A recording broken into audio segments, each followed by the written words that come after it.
Welcome back to the Travsessed podcast. We're your hosts, Kim and Erran. We are healthcare travelers and the creators of Travsessed. And this week, we're going to be talking about how I was cut loose from my contract, amongst other little life topics that have popped up since we recorded last. It's going to be a hodgepodge. Flight crew, please prepare for departure.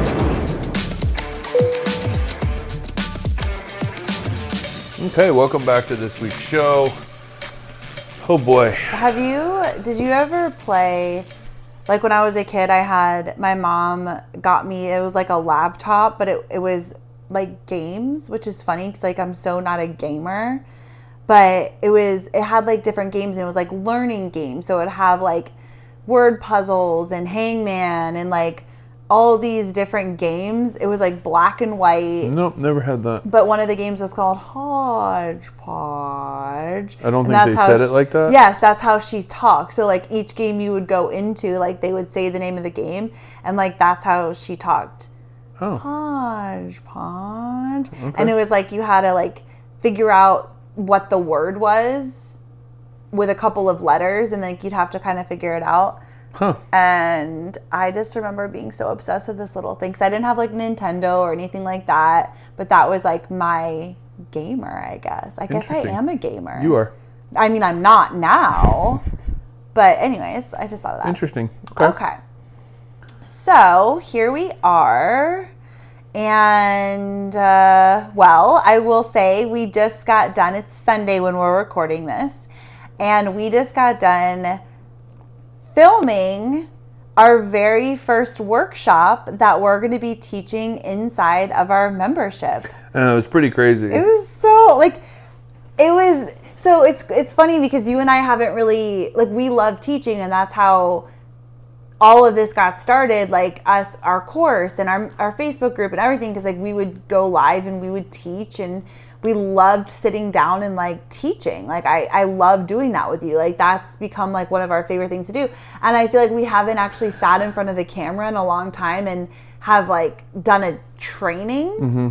And so when we were sitting down, I was like, this feels like weird, but also exciting. No, it was actually cool. And I think it kind of rejuvenated me in the teachings. And I will say, you know, this, obviously we talk on this podcast, it's like full transparency. It's kind of just you and I talking here. But you and me, baby. But it's like, I actually really enjoyed the fact that we can teach something and it's not set up for 7 p.m. on a Thursday night where we're going live, and it's like this whole thing. It's just like, we get to teach freely whenever we have a chance, and then post it in our membership app where people can watch it, get feedback, learn, and then message us if they have any questions. Like, I really like that because there's just something about, you just never know. Like, even if we had a live training tonight on Sunday night at 7 p.m., by 7 p.m. I'm like, you're shot, zonked, and like I don't bring the energy, and like I don't feel clear, and the day has clouded me, and like it's not sustainable. Versus this, I feel excited to keep teaching when a topic pops in my head. Yeah. Let's go. No, it's so true, because going live is so much energy, and we used to do it every week for years, right? Like it was how, like, every single week we would go live. And while I love teaching, it's like I would always be so nervous leading up to it, and then it has to be at a certain time because you want people to show up, and like that's usually in the evening, and I'm somebody who goes to bed at freaking 8 o'clock. So going live at 7:30 p.m. is just like, oh my God, like I'm ready for my bed. So I love that. Yeah, I love that this isn't live, and also for other people too, because I think it's like every month in our membership and in the Travsessed membership, we're gonna have one monthly workshop that's geared towards the lifestyle of a traveler. So different fun topics that are like inspiring and fun and like tangible things that you could take away and try and like play with, right? It's not focused on the logistical things of travel, right? Because that's in Traveler School, which is also in the membership site. So we can focus on more fun things. And so it's going to, every month it'll either be Erran and I, but we also have a lot of other travelers. And so I think just to be able to pre-record them, and the people in the membership can watch them on their own time too. So they're not like, oh, I got to be there at 7 p.m. and blah, blah, blah. It's like, no, you know that this workshop's coming out for the month, and you can access it and you can watch it when you want to, when you have the time for it. So I feel like it's kind of like less stress for both parties. Well, and I think just as a trend, right? Like social media trends come and they go. And I think once lives were created, that was all the craze. So people would show up live. But in the fact that you and I have been doing lives for almost 5 years now, we've noticed a trend down. And it's not that people aren't interested in topics. They're just, their time is valuable. And nobody sits anymore and watches an hour live in big majorities, right? Where we used to have big audiences coming to these lives. Now we've seen that trend downward. And I just think it all plays into the fact of like, why am I going to sit here live and watch something when I can just watch a replay on my own time? Well, right. And more and more and more and more people like, I can't make it live, but is there going to be a replay because I want to watch that? And even me as a consumer of like, I watch trainings or courses, I never, ever show up live, ever. I always wait for the replay because I don't know, there's just something about it I like to watch on my own time. So it's interesting, as even a consumer, I don't show up live. So we went back and forth about whether or not to do these monthly workshops live, and I'm glad that we're doing them pre-recorded. And even for our travelers that are coming in to teach, it's like they get to record it on their own time in their own place, and then and so it's relaxed, it's comfortable. I also think there's like nerves when you're live, and so they can just record it, send it to us, and like we can upload it for the people to watch.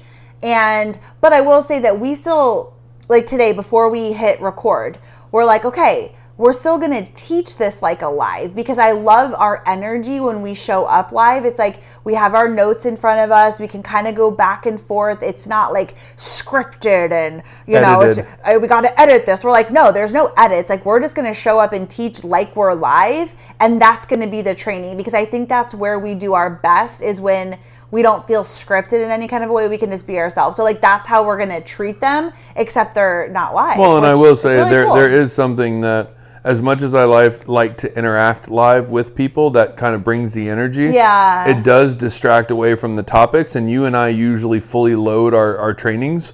And so they're usually an hour to 45 minutes. Like no matter if we say we're making it quick or not, that's just how long we usually take to teach, because we like to tell stories. Yeah. And so it is one of those things that, like, when there's questions and stuff, it kind of distracts away from the actual topics. And so I like to answer questions after.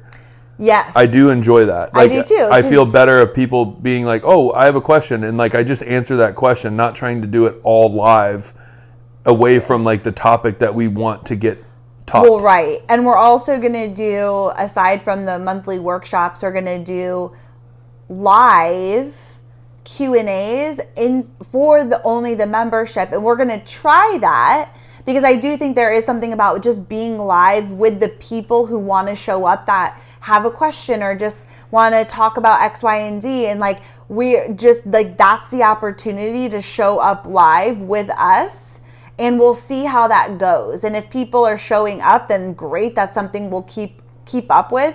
But if not, then we won't, right? Well, no, and we'll transition to ask your questions anytime in the chat, and we'll come on and pick 5 and answer them pre-recorded. Yeah. And I'm leaning in that direction, period, in a story, just because of the fact of, like, let's be honest with our lives, right? That's one thing that you and I have looked at. We are out of the country more than we are in the country.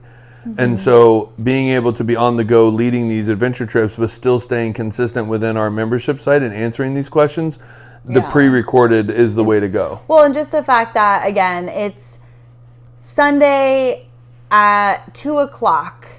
We were like, okay, let's do it. Let's sit down. Let's record it. We felt energized. We felt ready to go. And we got to do that on our own time versus like, oh my gosh, in a couple hours we have to show up and blah, blah, blah. So, I just think I'm just excited about it. And it was so much fun to teach this. The first workshop that we're teaching about is all about how to get lounge access. And we'll have other specific ones that are for like travel hacking and for points and getting free flights. But this one was really just focused on how to get lounge access, and the perks with that and the best cards to use for that and all the things. And it was so fun just because we got to teach about something that we just learned a couple of years ago, and it completely changed the way that we travel now. And we never really understood how lounges worked. And so by being able to learn that has changed the way we travel. And now we can teach what we've learned for other people who are traveling that didn't know that they could get access to X, Y, and Z. No, and I will say too, like taking that a step further, and I think it all comes full circle around, because I remember when we were launching Traveler School and like, building Traveler School, and I felt blessed that we obtained this knowledge to teach about the logistics of travel. But I just remember thinking, okay, this is a springboard to actually teaching the stuff that I truly, deeply am passionate about, right? Yeah. And so this, honestly, we've been traveling for 13 years. Traveler School's been around for 5, almost 6 years now. And like, to be the first time you and I actually taught a workshop on something outside of logistics of travel now, it just kind of reignited that passion around teaching, because I get to do it in things that we are passionate about and that have changed our lives as travelers outside of the logistics of travel. Yeah, no, 100%. I think it's such a beautiful blend, because inside of the membership we'll have Traveler School, which is the place that you go and you learn the logistics and you get prepared and you build that confidence and you feel supported in the things that you want to learn to set yourself up to get ready and to thrive as a traveler, right? Like, that's so cool to be able to have access to all of the learning aspect. But then the workshops are geared towards the fun and the lifestyle, inspiring things and different things that, kind of go hand in hand with this travel life. And then the meetups and the in real life events. And so it like the discounts to adventure trips. Oh my God, the discounts to all of our adventure trips. Like, I feel like it's combines all of the things that we love so much, which is teaching and educating and sharing knowledge, and also bringing in other people from the traveling community to teach and share their knowledge and their stories and things that they have found along the way that can help other travelers. But then also our love and deep, deep passion, especially now that we've been planning trips, so we know what it's actually like when you bring people together in real life to share experiences and to meet new people and create friendships. And we get to do that on our trips, but now also wanting to do more of that for the people who can't get on a plane and fly to Bali, but they could get on a plane or drive to a city that we're hosting a meetup, and they get to come and like meet the people there. And that's something that we're so passionate about doing more of. And so I feel like this just infuses all of the things that we love so much that bring a lot of value and connection into the community. No, totally. And I will say, like, I don't know, we just taught about this lounge access, and I do feel that our membership site kind of has that lounge access feel. Ooh. Where it's all inclusive while being exclusive. Right? Yeah. Like, that's the feel I want. Like, anybody can gain access to lounges if you know how to do it, right? But yet it still feels very exclusive when you walk through that door, those double doors, glass double doors open, and you walk in and you have your card and you get access and you walk in and you're excited about like the features, and oh my God, they have a full bar here, and oh my God, they have good snacks here, and look at the seats, and oh my God, it's out on a tarmac, right? You get that feeling of like, we're not out there with the other people that are sitting in those hard benches paying shit ton of money for food. We get exclusive access to this, but we're not in like an exclusive club, right? Yeah. It's still accessible to everybody if they know how to get there. Yeah. And that's kind of the feel that I have for the membership site. Yeah, I love that. It's all inclusive but exclusive. Yeah, I love that. Yeah. Love it. Hopefully, just as an update, we'll be launching we've been talking about this forever. It's annoying. We just kept getting pushed back because Google hasn't approved it yet. But anyways, we're going to Denver the first week of June, and then we're we will be launching as soon as we get home. So anyways, I wanted to talk about yesterday, it just popped into my mind, like the conversation that we were having about the roast. Ooh, interesting. So yesterday we recorded all of our onboarding videos, our welcome videos for the membership. So we got dressed, we got ready, we sat in the front of the camera, and we did all of our videos. And it was funny because we don't like get dressed and get ready very often because we don't go anywhere. Like when we're in West Virginia, we like hardly leave the house. Like I go to my cafe and to Pilates, but I'm in workout clothes. Like we don't really go very No, many we go to the places. grocery store, Orange Theory, your cafe, or we go for a walk down by the water. Yeah. Like there's not that many places to go to get dressed up. So, but we were like kind of feeling it. We're like, okay, we recorded all these videos. Like I want to get out, which again, we had just talked about like how we're not going to drink until we go to Denver. But we were like both in that mode of just like, dude, like I want to like get out. I want to go I'm in it now, dinner. You're still in it? I'm still, now that we've gotten dressed again, we recorded a huge milestone for us. I know. I'm just so triggered with like action, especially an action that is something that we've been talking about and wanting to do forever, and it came to fruition and we did it, and we're dressed, and it's like Sunday and I don't work on Monday. I'm like, oh my gosh, it's Memorial Day. Like, I just want to get out and do something different. And I'm wearing a black and white straight And you look pant hot. You got and a your green hair earring. done. Like, I know. mean, it feels like a waste. It feels like a it waste. feels like a complete waste. Right. So. I mean, I've got my T-shirt on with my jeans, you know. In your Travsessed My hat. Travsessed hat. But that's like your uniform. My backwards hat, like, you know, I'm killing it.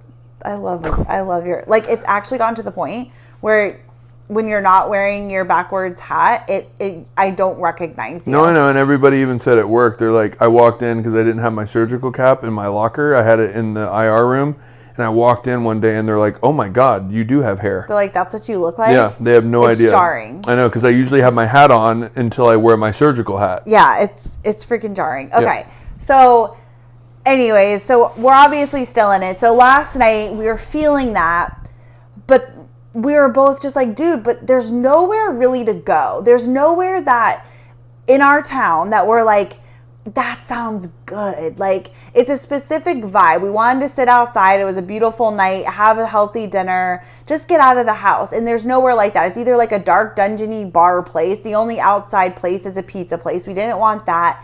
And then we were like, listen, you know, we're going to Denver in a week, and you know, that's expensive. And so we want to put our money towards that trip as well, where tonight we go out, we have some drinks and a dinner, we have mediocre food at best, and we end up spending $200.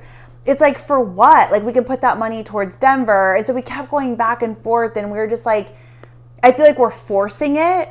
And I'm all about going out and having a great meal and experience and like spending $200 on dinner. Like, we do that all the time. And I'm totally here for it if it's a good experience. But here we don't, it's like we're forcing it because everywhere, to be honest, like sucks. So we're just kind of like, what was the point of that? Right. Totally. So we end up being like, you know what? Not tonight. We already had our dinner that we were going to make, which was, it's amazing. Like, the food we cook at home is so good than the schlop we get out in the freaking restaurants here.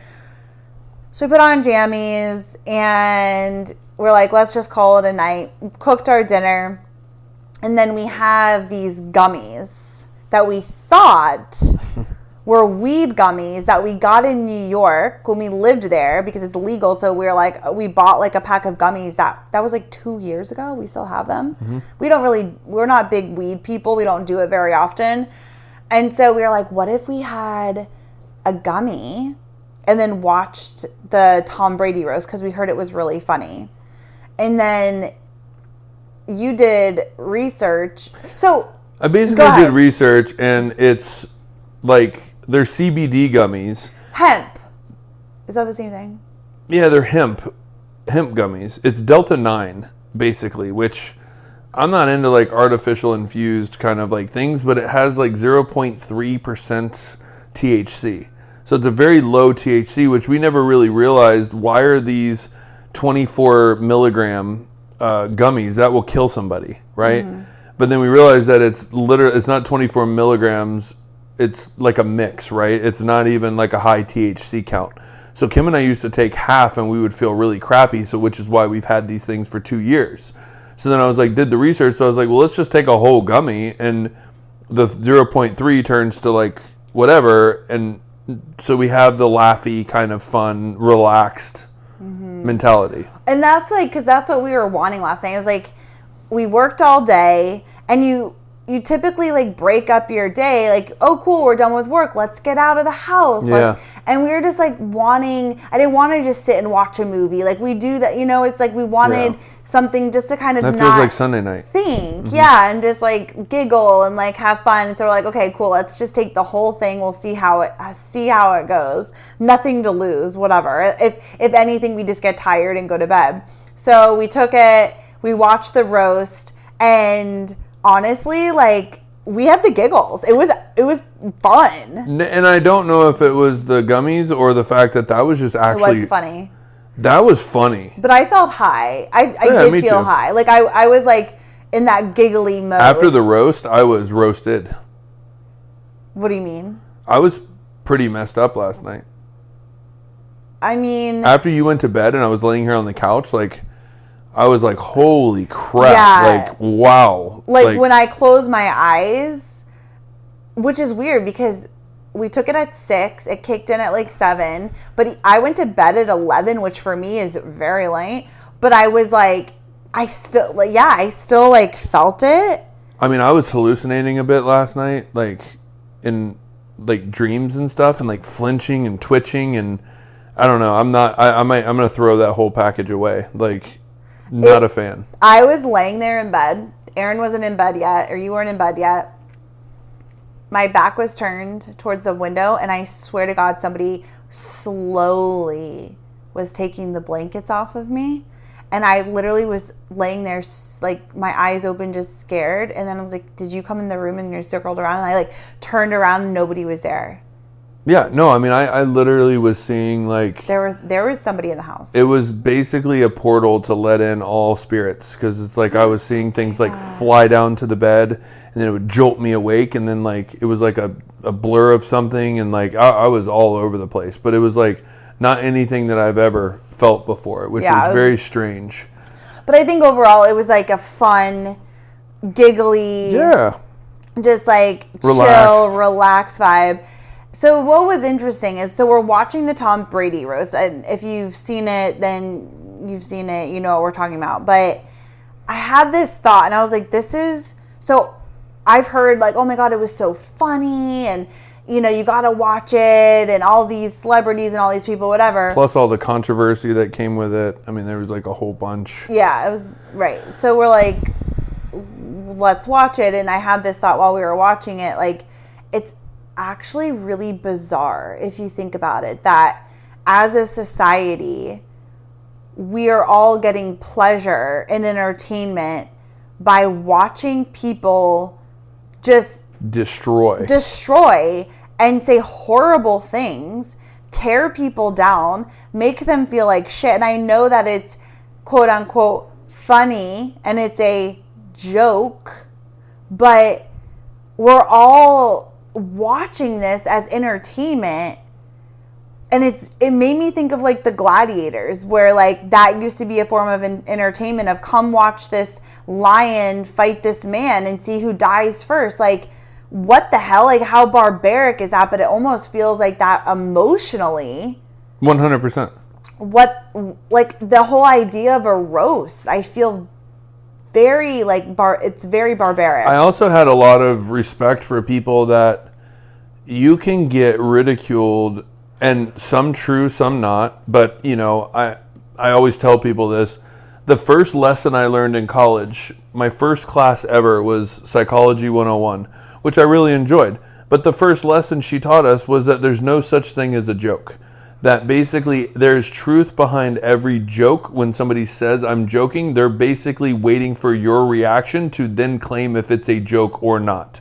That there's some level of truth behind how people feel when they say they're joking. And I don't know if, I mean, you can play into that thought process. You can go deep with it or not, or just be like, that's silly, whatever. But the point is like, these people are hammering these people in ways that is just like kind of uncomfortable at some points, right?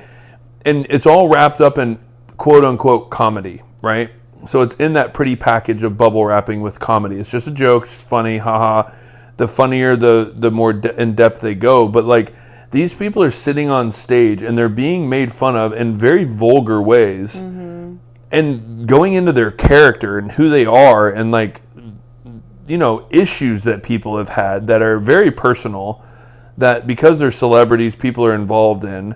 I mean, the cheating of a wife, the fact that there's kids involved, like with what's her name, with her eating disorder, and how skinny and how much of a whore she is, and like, I'm just like, what's her name? Nikki Glacier. Her, like people's talent levels and how, like, I mean, it's just like bizarre. And honestly, I felt really bad for Gronk. Well, I just wanted to say too, like, but these people are sitting up on stage with cameras in their face, and they're having to react in a way of like, ha ha ha, like, that was good, that's a good joke, that's funny, like, but I feel like it's unheard of that doesn't have any personal effect. Yeah, I mean, you have to, yes, like, it obviously hits you in some way. I feel like it would be majority of people, even if somebody, what you're signing up for, it's a roast, people are going to talk shit about you and your most vulnerable assets, right? Like, they're going to go in on that. You're prepared for it, but I still feel like it probably affects you on some level, I would have to think. Like, so with that Gronk, like, I know that they were just kidding about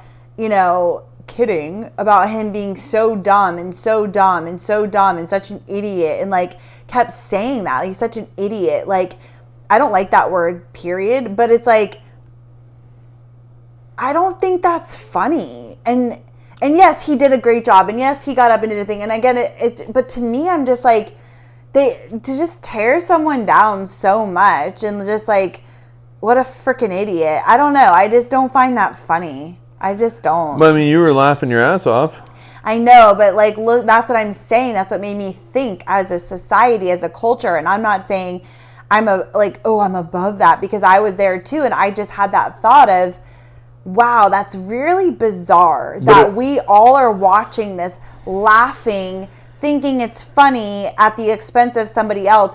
I actually wasn't laughing that much with the Gronk stuff. I did not think it was funny. No, and I think too, like, I just looked at that from a personal standpoint. Like, I was the youngest of all of my friends, and like, they would always, when they got around people, they would tell, they were funny, right? Like, majority of people were laughing, but it was at my expense, right? And it was things that were personal that a lot of people didn't know, but my inner group of friends knew. And so they would like tell these jokes, and everybody would laugh and think it's funny. And their thing to me was like, bro, nobody cares. It's just funny, right? It's just a joke. Like, they don't know that we're telling the truth or that. And I said, but I do. Like, I know that you're jokingly telling this truthful thing that happened that only my inner circle knows about. And you guys are using that as content to like better yourselves. And I remember it used to really upset me. And there was times that I'd be in tears because they were so hard with truthful things, but in a joking manner that made a whole group of people laugh. But I always wondered, is like, do people think that that's true and that's the truth behind who I am and things like that? And I didn't like that feeling. Even though nobody ever mentioned it again. It was funny in the time, it was like a crowd pleaser, but it was at my expense. And I just remember feeling so crappy and so awful, and like, oh my God, like, this is what people think of me because they're telling these stories that could be true, could be a joke.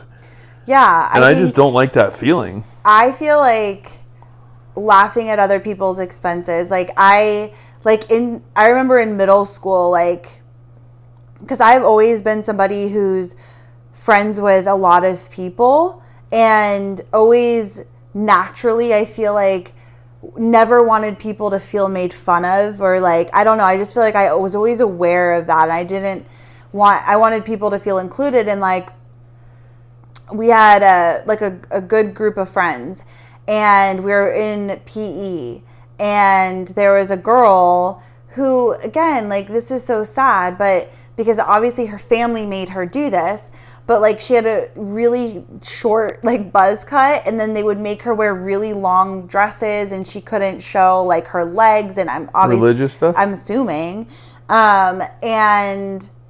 And so we were like playing volleyball, and she was like getting all like worked up, and like I'm super competitive anyways, and like our group was super competitive, and we were like basically like, who is she to think that like she's gonna like beat us or whatever? And I think they ended up winning, and she was like gloating about it, and we're like, who is this bitch? Like, what does she think?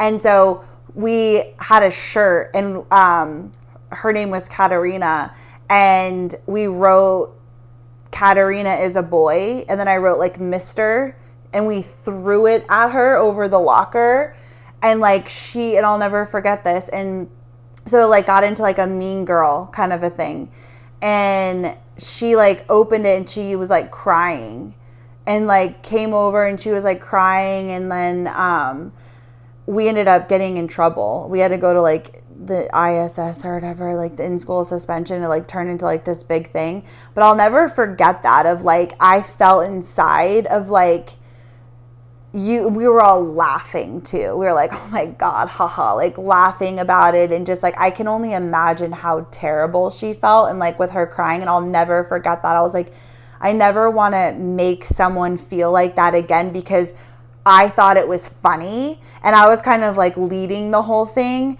and like people were like rallying behind, and like I felt good about it, and I was like, like, and it was like at someone else feeling terrible, you know? And no, I mean, what's the line between bullying and comedy? That was bullying, right? Me. It's emotional bullying. Yeah. So comedy basically is a guest pass for emotional bullying. Yeah. But, I mean, that's what it is. No, I know. And I feel like after that moment, I was like, I'm never going to make someone feel like that again. And obviously that wasn't just like joking with somebody. Like that. No, that wasn't. That was bullying. That was mean. That wasn't nice at all. But I never wanted to like make fun of other people, to make other people laugh. Yeah, joke at somebody else's expense. Yeah. Totally. Which I feel like, I don't know. But then I feel like even now, I feel like sometimes I can be like, where you'll even say like, I feel like sometimes you say things that you think are funny, but like it's that other people don't get it. No, totally. Like you'll tell stories and you will elaborate, and you'll elaborate so much that they kind of encroach on like character, like my character, but yet it's funny. But people can't tell if you're joking or not. And it also comes into play that I'm very sensitive about that. Like if you're going to tell a joke or a funny story, tell what happened. If you're going to elaborate at my expense, which then cuts into like the way that I do things, and you feel the same way as well. Like when I elaborate on something, on like something you said, or how dramatic you got about something, and I'm doing it in a way to like create a laugh, you've even said, can you stop doing that? Because that makes me feel bad. That like people. No, sorry. Finish your thought, and then I have something to say. No, but I was gonna say like, because like you'll tell that story, and I'm like, dude, people don't know you're joking, and that kind of like was borderline dicey. With like, I know you're joking because I was in the situation, and actually what you were saying was funny, but sometimes you can go a little too far with that, and it becomes kind of that we've lost the moment of joking / is she serious? Yeah, I think we just have different like perceptions of that, because like I think like elaborating on stories is hilarious. Like I think it's funny. I love when people do it. I do it myself. I think it makes a story better. And yeah, there are times that like, okay, like maybe if they don't know, like you're taking it too far, but I think it's all in good fun. I think the reason if I've ever gotten upset, or it's if you're trying to make somebody look bad. It's not about making someone look bad. It's about elaborating on a story that makes it funny, but it's not like making you look like bad. Potato patata. Yeah, I think in your perception, it doesn't make me look bad because you think it's a joke and it's funny. Versus like somebody who's hearing it is like, whoa, like. I just think we have different ideas. Which is about why it. which is why society right now has an issue with comedy, and they even said it. Like, thank you, Tom, for coming up here, because everybody else is scared to come up here because are we going to get canceled? Are we going to offend somebody?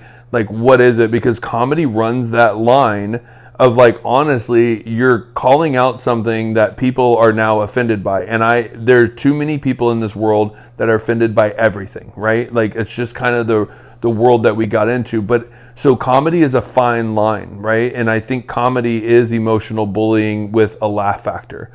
And, like, especially when you're coming at it from a roast point of view, right? When you're trying to peg somebody down for their faults and just hammering in on that in a funny way. Yeah, I think a roast is very, so it's like you're going in on a person and it's very personal, versus comedy in general. I think watching comedians when they're talking about a certain like habit of particular people, or things in like marriages, or things when you have kids, or things that people relate to, like single girls, or you're sleeping around, or whatever, like you're taking a group of people and categorizing it, and then you're making like jokes that are like generic stereotypes and stuff like that. Like, I think that's hilarious because we all relate to it and we're like, oh my God, that's so true or whatever. But you're not just zeroing in on one person and speaking specifically about that person in front of everybody. To me, they're two different things. Like, comedy is hilarious. And yes, you're poking fun and you're laughing at other people's expenses or because you relate to it, but it's not personal. The roasting or in groups of people, zeroing in on one person to like make other people laugh, but you're making fun of them, is very different. And to me, that's what gives me the ick. Yeah. Not the comedy in general. Like, I don't feel like I'm somebody who gets offended very easily. Like, I don't really get offended by anything. I'm very like, I don't care for the most part. Right. I feel like that's my person. I'm just like, oh, whatever. But I feel like it's the personal attack that makes me like feel like that's not cool. Yeah, I mean, I've gotten better, but I'm personally very sensitive to that.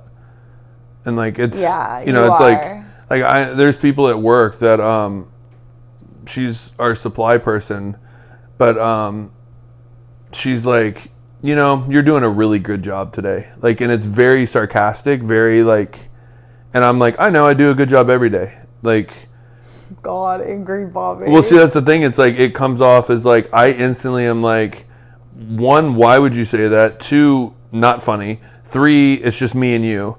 So like, but that's the way she communicates with everybody. It's very sarcastic, very like jokey, very poke fun, very whatever. But like, I'm very sensitive. So my first initial response is, I'm also very quick at like responses.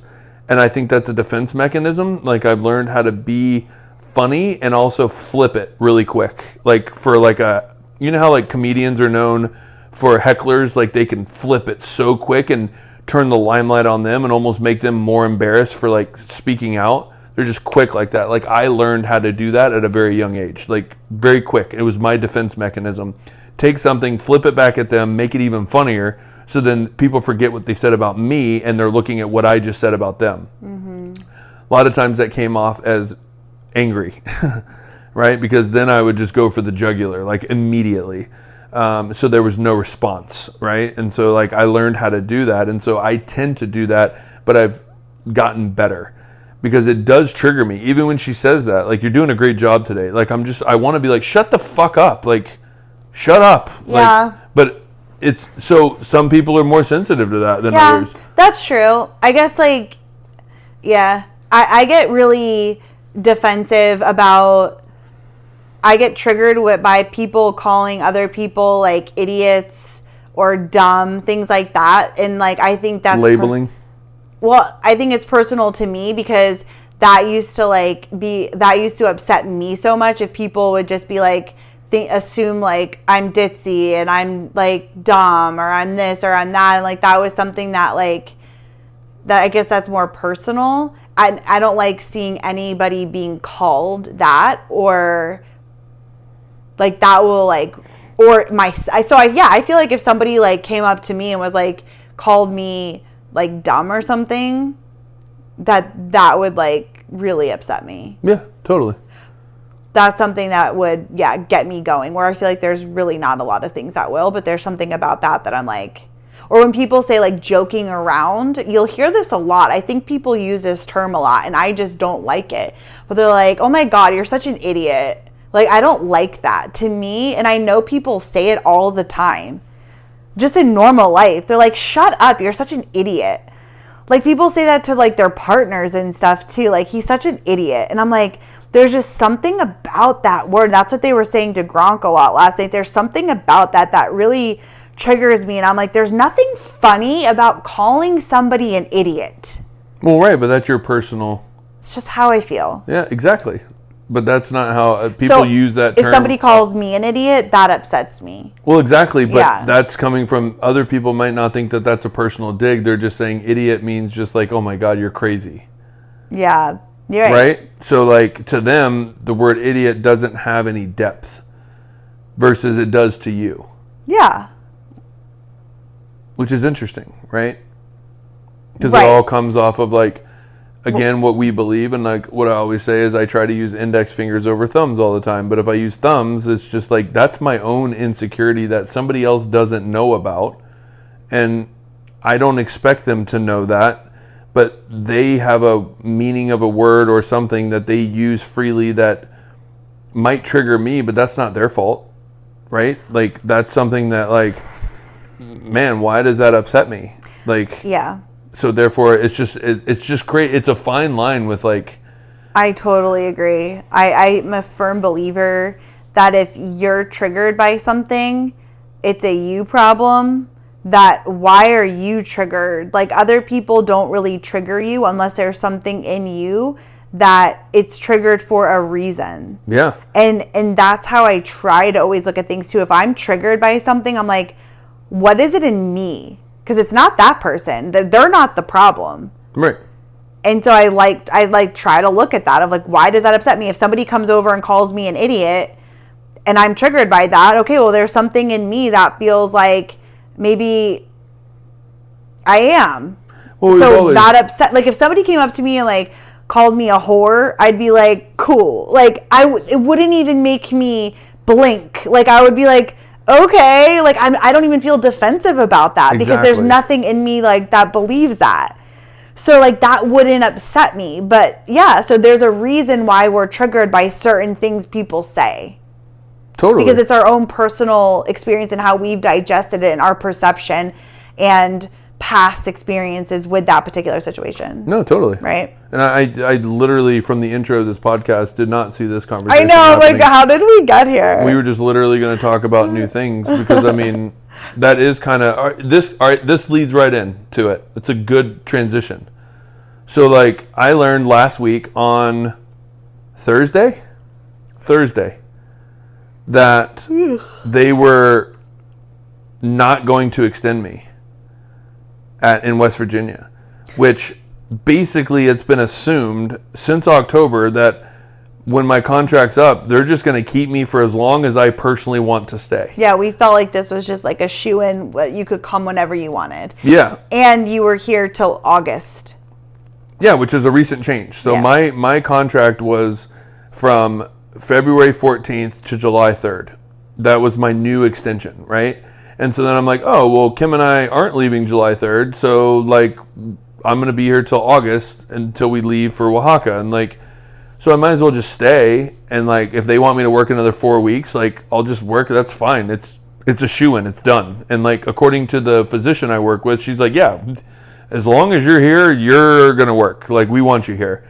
And they just came up on Thursday and said, hey, so we have people starting and we're just going to cut your contract. We're done after July. So I was a little bit somewhat offended. Like, is it something I did? Like, am I not as valuable? Am I checked out? Like, and if somebody's like, oh, all you care about your business. Like, if somebody said that in a joking way, I would be somewhat offended because I'm like, well, shit. Like, but that's the truth.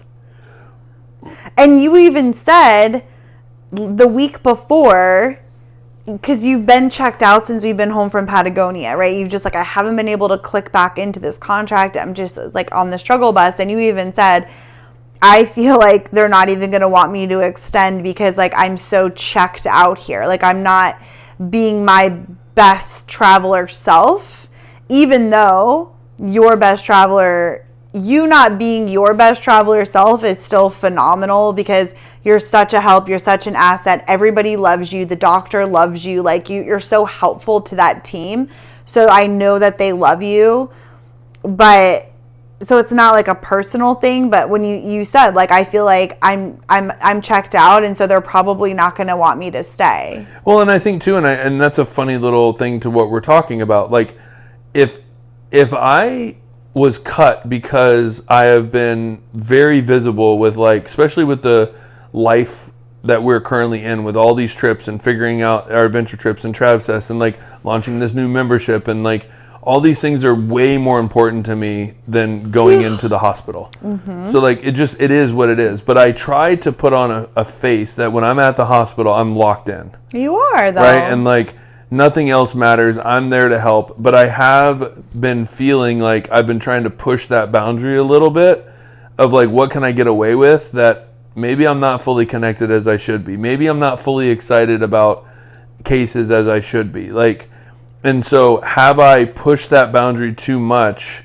that now it's affected the fact that they don't want me to come back due to my own actions, which is a switch that I can turn on and off. So if they don't need me because the resources aren't there anymore budget-wise, then fine. I'm okay with that. But if it's something that I did that they would have had me come back, but my actions have like said, you know what, let's just cut him loose. That's where I'm like, shit. That sucks. Yeah, but you know, I would be, if it was me, I would just have a conversation with your lead of like, I would have said that from the beginning when she said, hey, like, we can't extend you, like your last day will be July 3rd. I would have been like, oh, okay, cool. Like, is it anything that I did? Or like, I would have just asked right then and there to like get clarification. So you're not like mulling it around. But like from an outsider looking in, to me, it seems very obvious that we saw this coming because they hired another traveler.